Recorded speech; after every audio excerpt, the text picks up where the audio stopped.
So this is our agenda for today. As I have introduced before, my name is Aline Saraiva-Okello from RWSN, and we will be hearing first from Practica, from Judith Bruin. She will share the Practica's approach to solar-powered drinking water systems. We'll then hear from Florencio Marerwa from Dorcas in Mozambique. He'll present a case study from Water Time in Mozambique. And we'll then hear from Water Mission in Okiraire.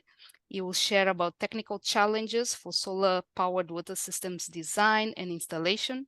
We'll then hear from Lisa Mitchell from the Global Water Center. So she'll share about capacity building opportunities at the Global Water Center. And finally, from Aldo Zamaroni from Practica on the capacity building and approaches and tools available from Practica. We'll have two Q&A blocks. One short one after the presentations of Judith and Florencio, and another one at the end of the session. So if you have questions for the presenters, please write them on the chat box, and we'll address the questions during the Q&A blocks. Finally, we'll have closing remarks by Barry from Practica, and he will be also our overall moderator for the Q&A and for the final part of the session. So without further ado, I would like to pass over to Judith. Next slide. So Judith, over to you for the presentation on Practica's approach to solar-powered drinking water systems. Thank you. Thank you, Aline. Welcome, everybody. My name is Judith de Bruyne. I'm engaged at Practica both for the drinking water and irrigation portfolios. I have been leading 2 years ago for GIZ Ghana a project on solar-powered water systems for irrigation. And at this moment, I'm providing technical assistance in a program in Mozambique by Dorcas, focusing on solar-powered drinking water systems, which will especially also be the focus of our today talks. And later on, Florencio will also present the experiences from the field. But first, I would like to give a little bit of background of Practica leading this membership event. Next slide. Practica is a non-profit organization researching, developing approaches, digital tools, and mechanical technologies for the sectors of drinking water, groundwater, sanitation, and irrigation. We basically were also the first ones who actually designed a solar pump for smallholder farmers. That development already started 20 years back ago. And over the years, we have been and strengthening our experience, especially in this field of solar-powered water systems. We also provide training, capacity building, consultancy work to support all types of implementation partners in the sectors. We ourselves are not implementers, but rather innovators. Well, to set the scene, next slide, please. We will be discussing for today, especially the rural drinking water challenge. As you all know, hand pumps are getting more and more obsolete in the global south. And most of the underlying causes are known. Poor maintenance, one of the main one, which underlies also that often people are not really willing to pay for a hand pump service. Being just by manual force, long walking distance. So to modernize, there is a different solution needed in the global south. And much of the governments are nowadays, but also the donor community is more and more advocating for actually piped solar drinking water systems, which bring, of course, a lot of benefits in the sense that they can provide a much better service level. The energy they provide is free from the sun. Even multiple use becomes more at hand, combining productive and domestic water uses. But we have also seen at Practica that making that change from hand pumps to mini grids of solar-powered water is not that easy. Next slide, please. We have seen a number of challenges actually in the field supporting implementing partners. First of all, the technology of mini-grid solar-powered water systems is just different from just a hand pump in terms of maintenance. Maintenance is more costly, it's more complex, complex spare parts, special technicians are needed on site. So that is one of the first challenges. Also financially, it's not that simple. Much higher initial investment cost compared to hand pumps. Well, rural communities cannot easily access credits to actually invest in such type of technologies. Next to also the operation and maintenance itself, which is also more costly and challenging. It really requires a mindset change from communities to be willing to pay for water. And though there are good signs that there is a willingness to pay for water because there is a better service level, it's still not very easy because more and more issues around watership ownership become also more, how to say, contested, since a solar-powered water system is much more lucrative than a hand pump business. So we have seen that there is a huge need for a more flexible, modular, and financial sustainable approach towards solar-powered water systems. Next slide.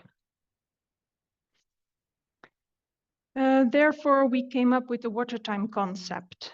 Water time actually refers to the concept of airtime, where you pay for every mobile phone credit, you pay per unit. And actually we are saying, well, it's also about paying per jerrycan of a unit for getting a service at people's doorstep.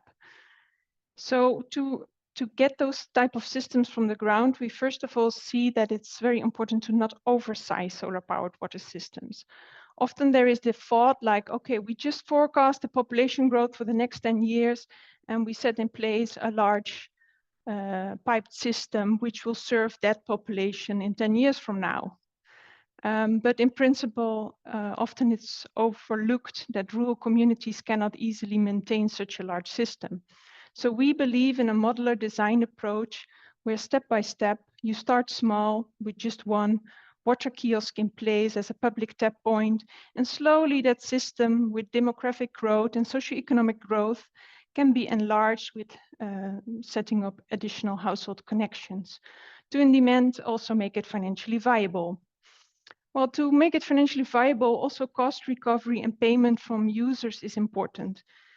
Therefore, we believe that prepayment is also an essential part of setting good solar-powered water systems in place. The advantage of prepaid is that payment is in advance, so this secured,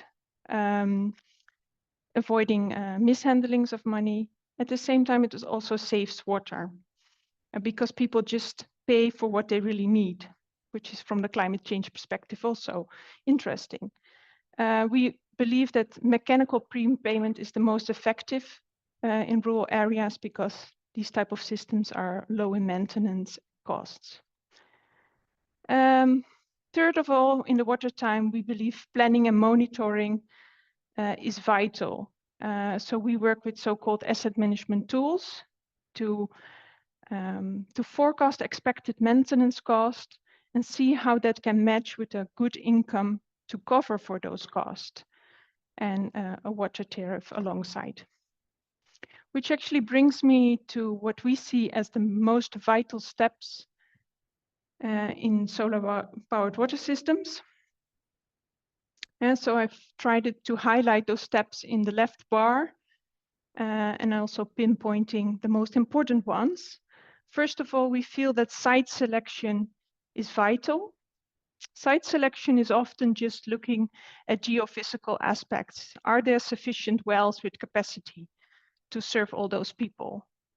Is there demographic growth expected? But we believe these are not the most vital parts of actually doing site assessment for solar-powered water systems. More important is to look at what is really the capacity at rural level to maintain those systems. What is the competition actually with other water resources? And what would that mean for water tariffs, for example?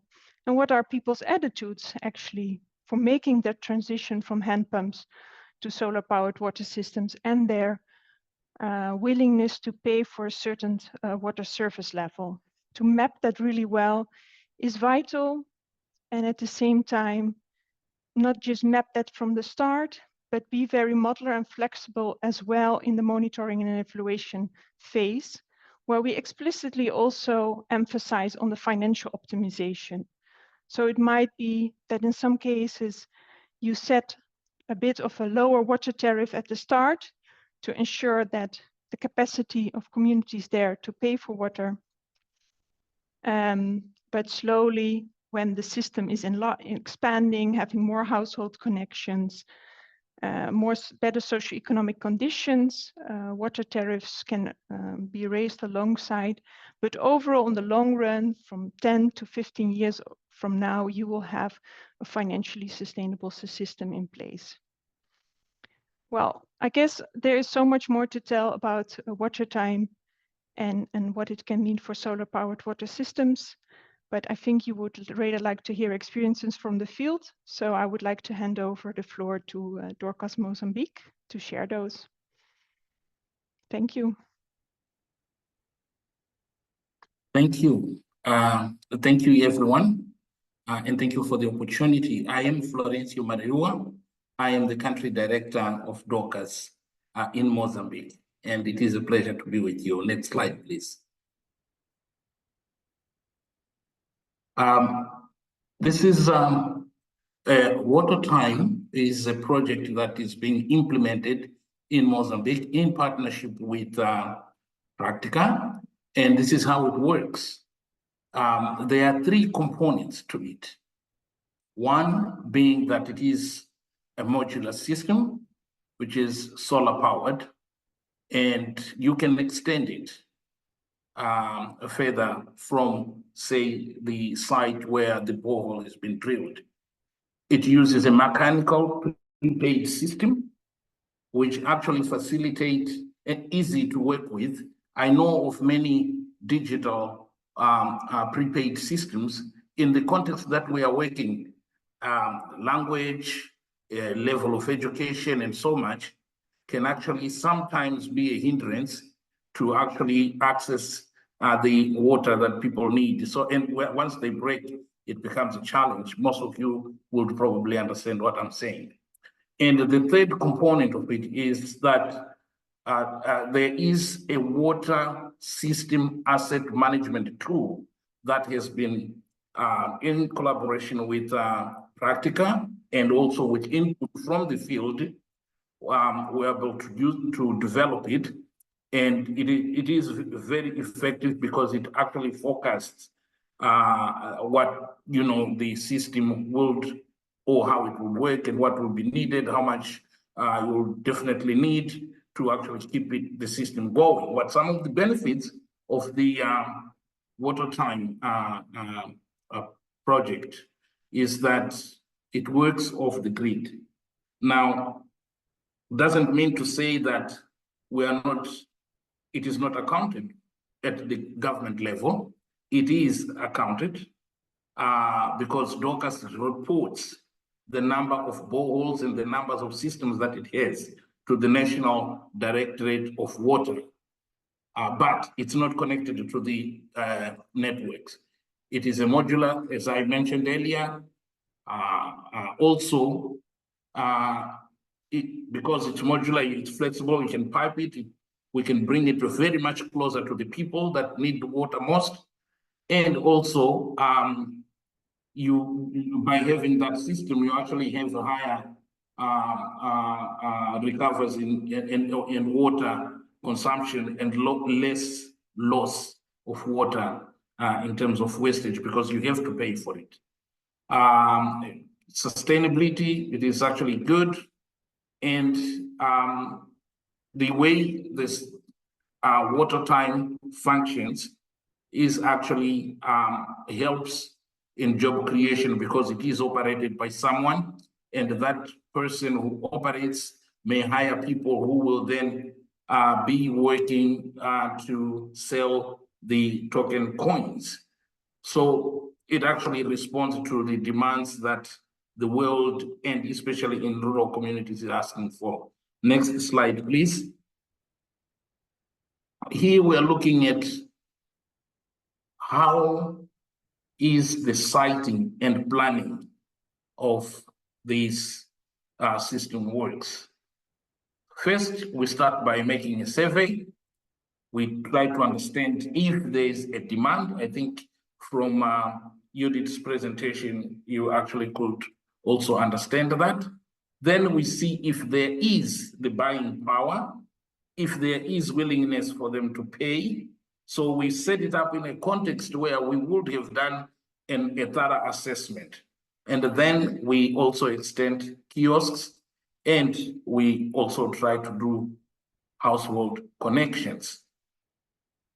So far, we have had very successful experiences in the communities where we're working. You can actually see the picture right on the side where we have household connections. The lady very happy, and happy because they do have water very close to themselves. The other aspect that we look at, because we are really looking at nature-based solutions to our activities, we try to actually use the solar panel as much. That's what we use. And we also try to put our systems in a place where we can use also the piped water with gravity, so that people can access water flowing by gravity. So we place it in a higher place for the consumers. The quality of the panels that we use, we have had a lot of success. Previously, I have worked as a country director here for WaterAid, and I was introduced to Grundfos equipment, and that's what we are using. Over the last 3 years that since we started with this, we have not had any problems, no breakage, and things are working fine. We use Grundfos pumps, we use Grundfos solar panels. I'm sure there might be others now, but this is what we are using now, and it's really been working fine. Stakeholder consultation is actually key to our project implementation. That is where we really start engaging, so that we understand what they really want and how we can work. And the stakeholders, key stakeholders, are the municipalities, where we have municipalities, the district administrators, the communities, the private sector. So we engage all of them to continue. Then in the system that we have, it's actually a three-party engaged. Dorcas is simply the facilitator. So we have the community, we have the government, which is the owner of the system, and then we have the system operator, who is identified by the committee, the water committee or the community, together with the municipality. And we try to actually have that gender equality, especially in most of our systems. Most of them, the cashiers are women, and also the water committees are formed by majority women. Next slide, please. This is now taking us to the system design, where I said, like I said earlier on, the selection of the well is very critical. This where we locate it. Also, the construction of the water tower is done. You have two options. It can done in metallic ones, or you can actually use concrete. Then these systems are also done in a way that we try to make sure that multiple households are accessed. So we make sure that it is located or installed closer to communities where they can vary within a few meters of their households. Again, the systems allow for multiple connection to the household, and this is what we've been working with our partner in the field. We have also made sure that we know that there's a vandalism. It's not anything new. So we try to make sure that they are either, the solar panels especially, are either located right on top of the tower, which is about 6 meters, to avoid children throwing stones and or even people stealing. So we reinforce security. Also looking at owners of the connections who sell water, those ones who actually get the household connections, sometimes sell water for the neighbors at a better price. And the system is also designed to have a prepaid water kiosk. So some of them we have about 1 kilometer away from the tower where we have the main token taps, and some of them in a distance maybe shorter than 1 kilometer. So those are the design systems that we have for the token tap system. Next slide. We also sorry, Florencio, 1 minute left to finalize this session. Okay, so we also have how it operates. We operate in agreements between water operator, the government, like I said earlier on, and the committee identify the select operators, like I mentioned earlier. Most of the stuff that is here in this slide I've already mentioned, so we can go to the next slide, please. The maintenance also, we do have asset management plans. We do have trained communities in and members to maintain the system. And also some of the challenges that we have, as I mentioned on, is the throwing of stones on top of the solar panels. Next, please. I think I will go to the asset management. We talked about this, who are trained, the government officials, potential systems operators, and so forth. And those are the topics that are covered during the trainings. Next slide, please. Yeah, in conclusion, these are the things that I just want to say, some of the benefits that the system has, improved water management and controls. The system are accountable for national level, accounted, the water quality testing done, higher service levels throughout. And some of the challenges, which is one thing that really would like to share, is that the deciding on where to place the system is a challenge, because the politicians always want to have the systems near to where they can benefit. The same applies with the upgrading of the system without really considering water boreholes level. They want to increase more and more, but we make sure that it really depends on the water quantity coming out of the borehole. And the rest are some of the challenges that we have, including higher initial investment cost than using a hand pump. So this concludes my presentation, and the next slide is just to thank you. Thank you. Thank you very much, Judith and Florencio, for these wonderful presentations. Questions are flowing in, so that's really good to see. We have on average 1 minute for each question. So let me start in order of coming in. One question by Derek Chitwood, thinking about challenges. This one is for you, Florencio. How do you look at the number of breakdowns of solar-powered systems compared to hand pumps, based on your field experiences? It really depends on the quality of the system that you use solar-powered system. We haven't had much problems at the time, but in comparison to hand pump, 60%, I understand, of the hand pumps are actually broken. Sometimes it's not big damages, but it's there. It can be fixed quickly.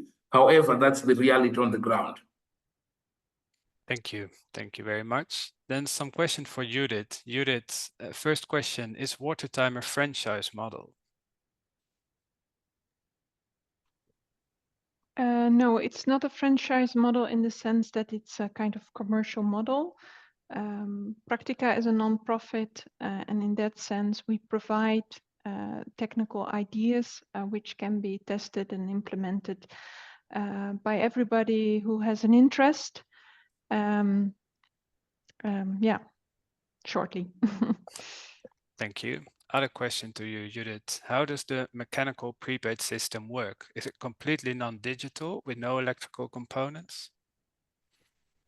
Yeah, you can consider it as almost completely mechanical, since water can be tapped without needing any electronics in place. However, there is an option to place an electronic tracker to ensure that you know how much volumes is going to the system, and also in that way can calculate your income. But that electronic device is operating completely separately from the mechanical. So even if it fails for whatever reason, people, vulnerable women, can still tap water, which is very different from other electronic prepayment devices. Excellent. Then a few questions for you, Florencio. From the water project, they are asking, what does community engagement and training look like for sensitizing and preparing communities for a transition to prepayment? What are keys to success and what are the challenges? Yes, preparing the community to transition from the hand pump to a solar-powered system or prepaid system, you need to spend time with them educating that this resource is scarce, that if you don't take good care of it, you will not have it. Now, most communities have been used to receiving this for free. Changing their mindset is a process. So you then need to tell them that, look, these systems that you have, some of them you show by example, have been broken for some time, but because of maybe $6 or $7, $10 only, you are not able to fix it. So having some money put in place to repair these systems is very essential. And it is a process that we do to educate them. It takes time to change the mindset. Thank you. Another question to you, Florencio. Could you share some data evidence for the higher cost coverage that you mentioned? Yes, higher cost coverage for the system. I didn't understand the question. You mentioned on your slide that there's a higher cost coverage. So do you have any evidence for that? For the initial installation of the system, yes, but then as you get the prepayments, then you recover those costs. But the difference between having a hand pump is that you actually, the purchasing of the pump itself, purchasing of the solar panels, building the tower, can all that be very expensive at the beginning, which is different from a hand pump, which is not that expensive. Thank you very much. Then this question goes to both of you. What is the role of Practica in this Mozambican system? I see they are not part of the three that Florencio mentioned.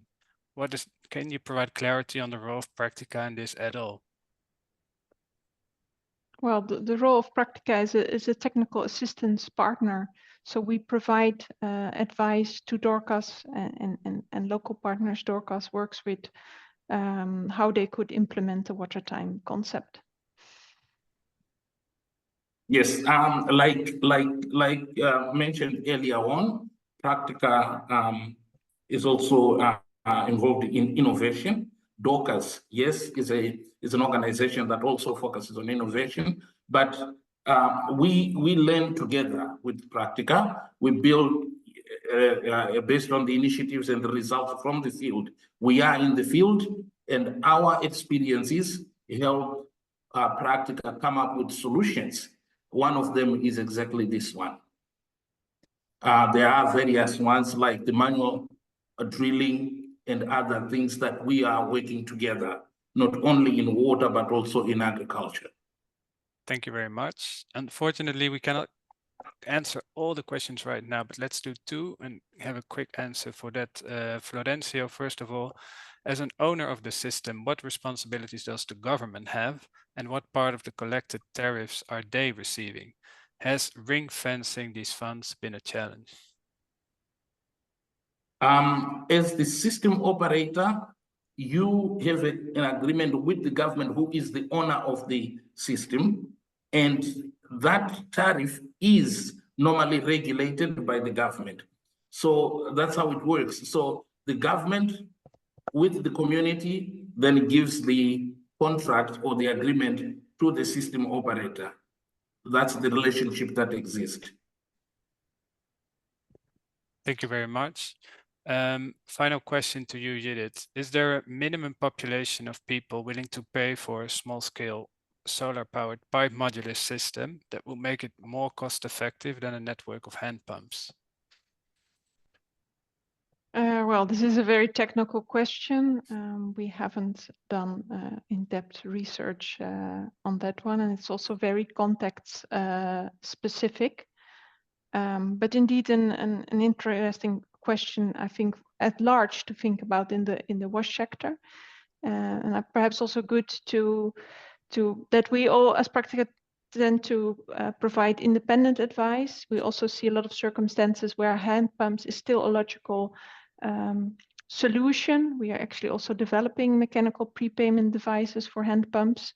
So we see the future going both ways in the global south, both strengthening hand pump systems and solar powered water systems. Thank you very much. The other questions, if we have time, we will deal with them in the final Q&A sessions, and otherwise we'll provide the answers in writing. So now I have the pleasure to introduce you to Enno Kiraire and Mendu Goksu from Water Mission, who will present to you the technical challenges of design and installation of solar-powered water systems. Over to you. Yes, thank you. Good day, everyone. My name is Enno Kiraire, working with Water Mission as a project manager under the Uganda country program. I'm glad to be presenting to you today. And today I'll be presenting technical challenges for solar water system designs and installations. Next slide, please. Yeah, just to a brief about Water Mission. Water Mission is a co-lead in the sustainable development, sustainable groundwater development theme under the WSN. Is a Christian engineering non-profit with over 22 years experience in solar-powered water system design, installation, and operation and maintenance. We basically work in the water sector under development and disaster, and currently we are operating 8 country programs. Next slide, please. But just to bring the topic in context, Water Mission happened to serve as technical help in Central Africa for over 23 programs of UNICEF. And among the assistance requested for, we realized that 70% of those requests were actually under design and installation related on solar powered systems. Next slide. So in that context, we have broken down the challenges faced in solar powered systems into 3 categories. That is engineering and design, quality, which is equipment and workmanship, but also electrical installation and protection. Next slide. So talking about engineering, right before that, you can see a schematic representation of a typical solar-powered system. So what happens is that most practitioners will start design from component 1. That is the solar power, and then move over through to component 5, but which is not the right approach, I would say. Next slide. So to bring this, a person designing needs to look at what is your demand for the system, and that means we begin from almost the tail end of our system, knowing the communities we are serving, their demographics, and then the demand we need to serve to the specific community. Next. Then move on to understand our source characteristics, that is water quality, water quantity, type of source, what we need as a treatment component, and then thereafter we need to look at the hydraulics of the system. That is the total dynamic heads. Please, next slide. Next. Yeah, so, yeah, next until it fills up. So that is a representation of the hydraulics design around that, the piping, the minor losses around the pipe system, so that you just know what you need to overcome for you to serve the people that you've, the community that you intend to serve. Next slide, please. Next slide. Yeah. So after understanding those dynamics, you now come on to design your pump, a suitable pump for the system, choose your electrical components, and then finally size the solar power needed. Next slide, the solar power needed for the system. That would be, in brief, a more precise approach on designing of solar power systems. Next slide.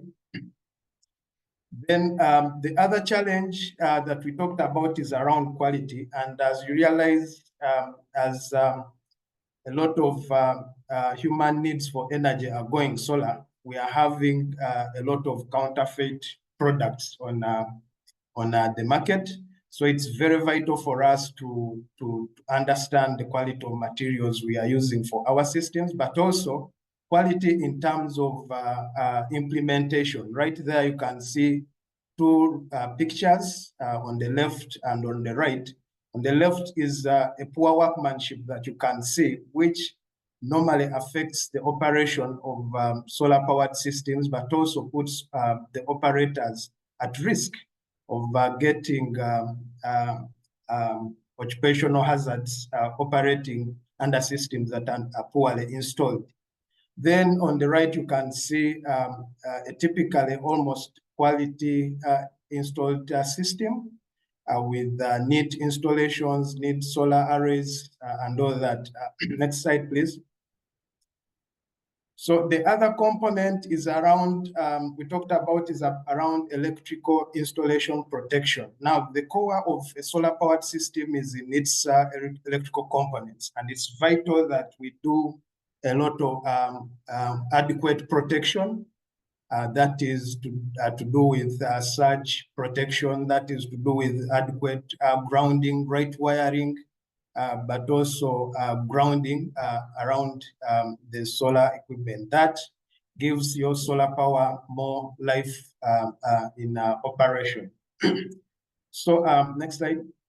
So in context, we believe, as Walter mentioned, that if the challenges in those three categories are addressed, the biggest percentage of challenges around solar power water system design and implementation will be addressed, but also undertake capacity building in those three components.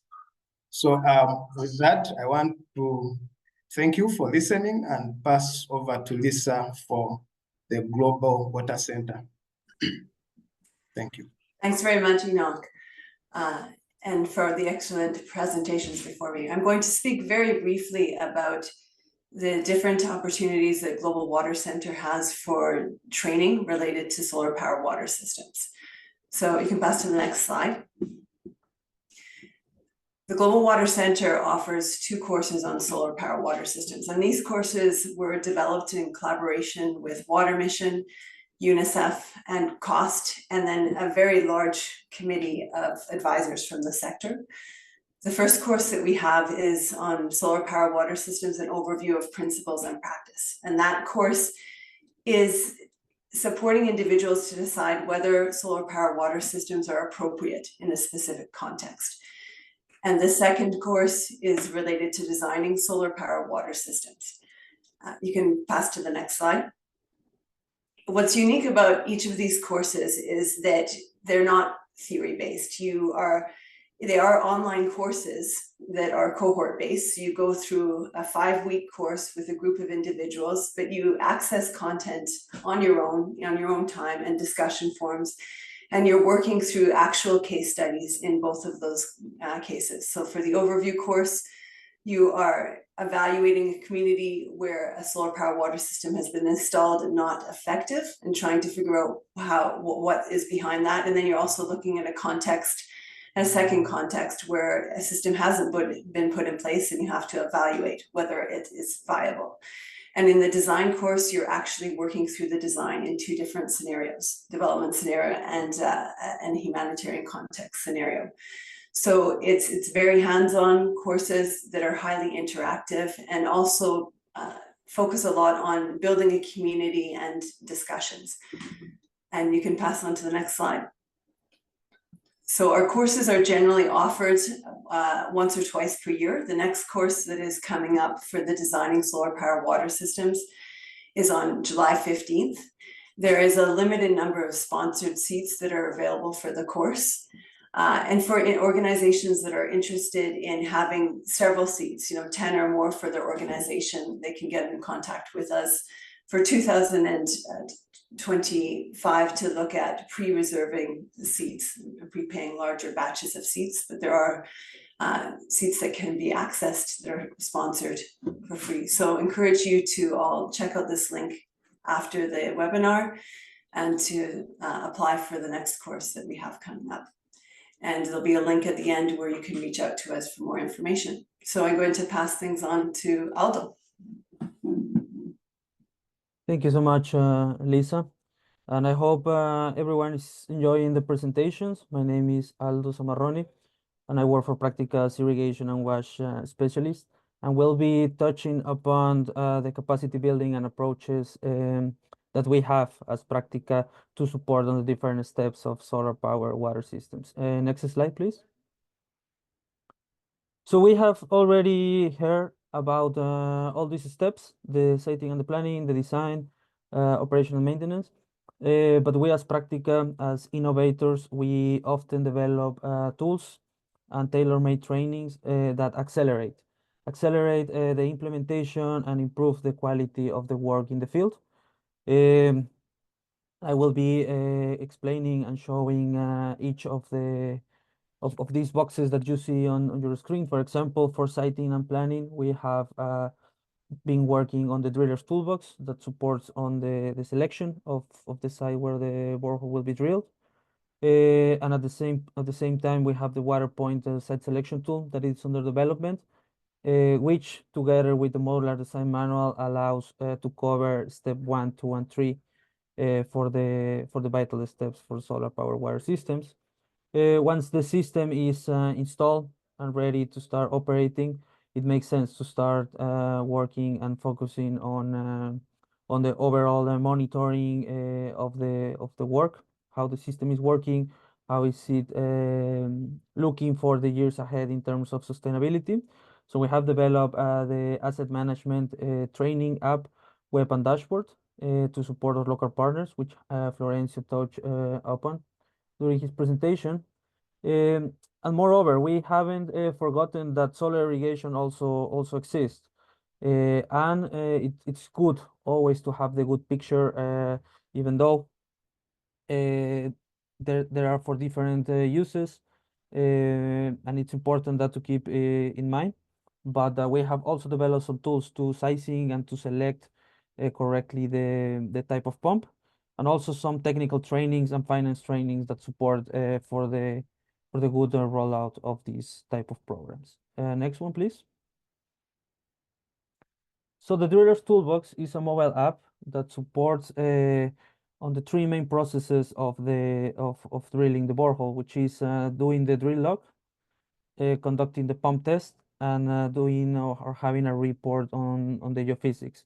What we saw is that often all this data remains lost once the borehole is drilled, and this does not benefit the sector at all.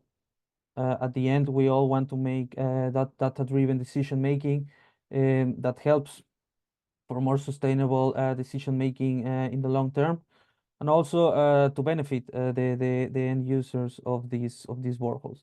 Therefore, we advocate for creating this tool that at the end professionalizes the results that we see in the field. Next one, please.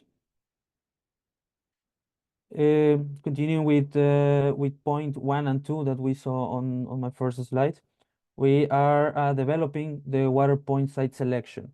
As Florencio said, it is key to select in which area we are going to put the solar and prepaid power drinking water system, and not only look at with technical eyes, but also we need to put into the context of the demographic, the socioeconomic, the institutional, and legal. So having a tool that allows to compare different sites and allows to have, again, data-driven decisions in terms of which site it's better than the other to install it, it's really a good added value to our local partners in order to select which site has a better scope for the future to have a prepaid drinking water system. Next one, please.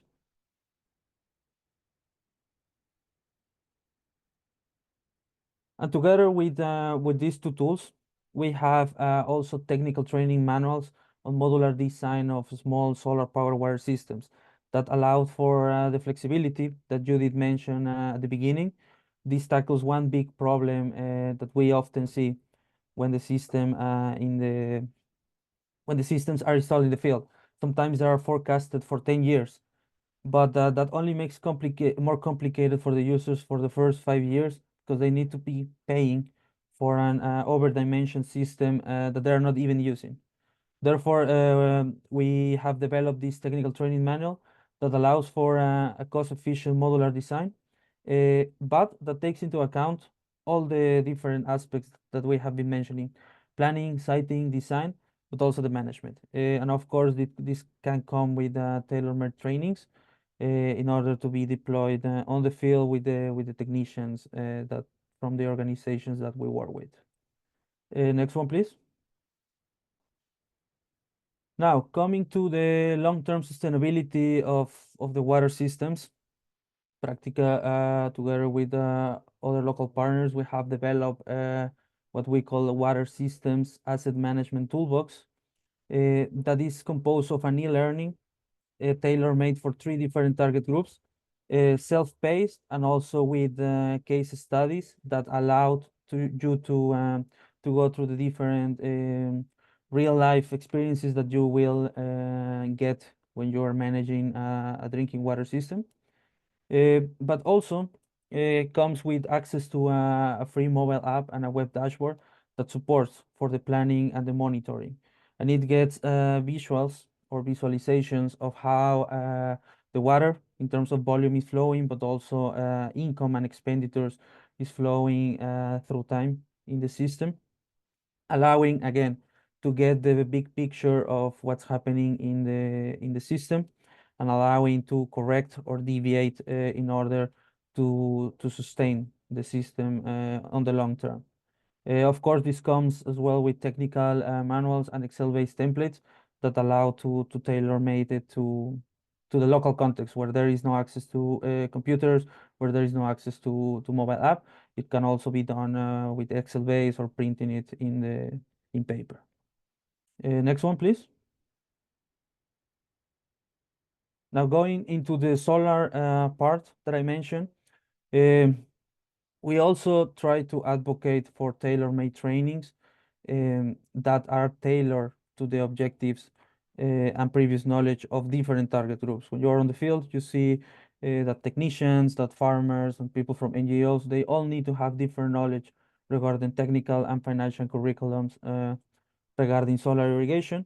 And we always touch upon all these topics that you see in the middle, such as water source and the feasibility of this water source, some financial mechanisms for the long-term run of the system, access to markets, sustainability, gender, and safety on the use, installation of and commissioning of these systems. Both of the curriculums, we do it in a very practical way, and we do it again with real case studies, and in the booklets, people is able to find these exercises that can be easily followed and used in the future by them. Next one, please. And we have recently developed what we call a risk concept, which is just a decision-making tool that allows to accelerate the implementation of solar irrigation projects and following the farmer-led irrigation development approach.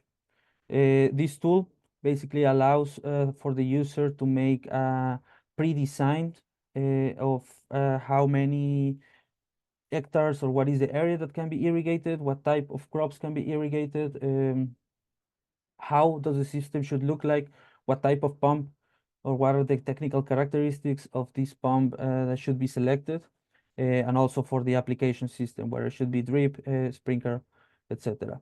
Again, this comes with a user manual and with case studies, which we believe is vital for the participants of the trainings, for the ones that receive the tools and the knowledge to really grasp what are they going to face in the field. And again, this comes with training models. Yeah, next one, please. And these are just some other resources that we know are available. We're not going to go into detail of them, but you can check them once you receive the presentation deck. But this is also available in terms of solar knowledge that from other organizations have been developing and have been working in the sector. Thank you very And much. yeah, go ahead. Yes, thank you very much, Aldo, and Enoch and Lisa as well for these excellent presentations. So the chat box is open for any questions for this final Q&A session. I'd like to start with a question that was asked during the first Q&A session by Derek Chitwood. And I think, Enoch, you could be in a good position to answer this. The question is, people may assume that groundwater is pathogen-free, but this is not shown by data. What systems do you have in place to disinfect the water and for both microbial quality and chemical quality testing? Are you using, because people are already replying that usually water quality is not put into consideration and that the focus is usually on quantity and not quality. Enoch, from your experiences, how do you look at it?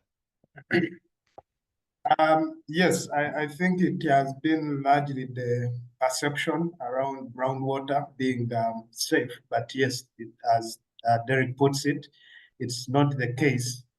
For ground, of course, the source water quality determines what type of treatment you will use. You may need filtration or that. Usually, though, for groundwater, we include the chlorination system, where water mission includes the erosion chlorinator, so that we disinfect the water, but also have residual chlorine for post-disinfection in case people use some contaminated containers.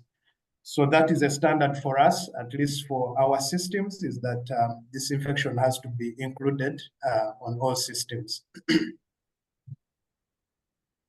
But yes, depending on the water quality, as I've said it, other treatment components may be added, filtration or whatever, may depending on the quality of water. Thank you very much, Enoch. From the Practica side, Judith, how do you look at this aspect of water quality? Is it taken into consideration?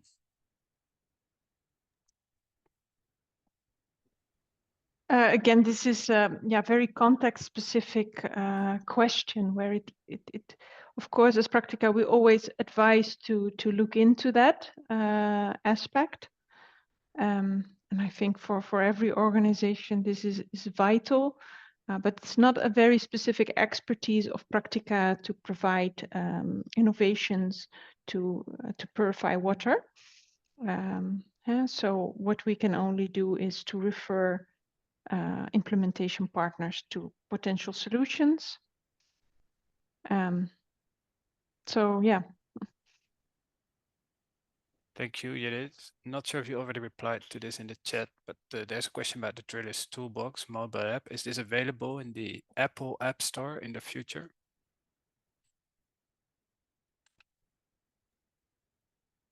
The question was responded by my colleague Jan, that we in principle prefer to work with Android, being it much more readily available in many global South countries. at lower cost. Thank you very much. Then some questions that were raised before. Coming back to Dorcas, actually, Florencio, you generated a lot of questions. That's a good sign. About urban areas, Florencio, don't you get challenges with local authorities on revenue loss, or do they also take revenue from the token monies? And how does this compare to rural areas? So do you see any differences in urban and rural areas related to that? What the systems don't really have problems in revenue loss because they are small systems and they are operated in course with a private operator. So that private operator is actually responsible and takes good care of it. They don't even allow for, because every bit is accounted for. We have a system, a software that actually monitors the amount of water that comes out, and then through the manual that we have, we are able to see the revenue that is generated. So there's a very little loss and there's no conflict with the municipality. That's great. And now that you're here, another question about the prepayment. Is that actually the accurate terminology? Do users tend to buy multiple days worth of tokens, or just what's needed daily when they go fill their jerry cans? Yeah, you depending on how the family or the household is set up, the coins are available at all times. You can buy with your money 1 token coin, or you can buy 10 and keep them for the whole week, where you can just use them. So it is flexible. It allows you for that flexibility. So it's not really, it's not a must that you have to buy every day for a bucket of water. Yeah. And do you have any recommendation on the number of operators for per system? How is this covered? Yes, depending on the water yields and the quantity and the storage that you have, because the system, what it does, it pumps water to the storage, and that is what then dictates the amount of water that you can actually take. We have times that we stop the system because it has to refill, and also it has to fill the groundwater.